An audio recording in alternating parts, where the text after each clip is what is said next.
saya ni patutnya diberilah berucap, mengalu-alukan, bagi motivasi pada pelajar. Jadi orang tengok kita. Tapi mai minta sumbangan, saya tak boleh jemput Datuk pasal kerajaan tak bagi sebab lah Datuk sebelah pembangkang pada masa tu.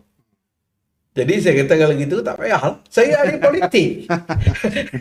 Jadi Dia bukan masalah ikhlas tak ikhlas tu. dia Politik. politik dia lain. Tuntutan politik. Dia tuntutan. Ya, Sebab ya, itu dia itu tuntutan. Jadi nak ambil kaedah kata bagi tangan kanan tangan kiri tak tahu tu dalam keadaan politik dia tak berlaku lah. Tapi sekali-sekala nak buat macam tu boleh, tapi tak sepanjang masa lah.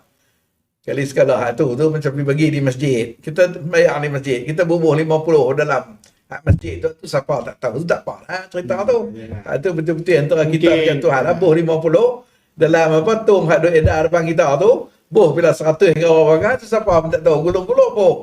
Hak tu buat hak tu lah, tapi sebagai politik tak laku. Tak boleh jadi macam tu.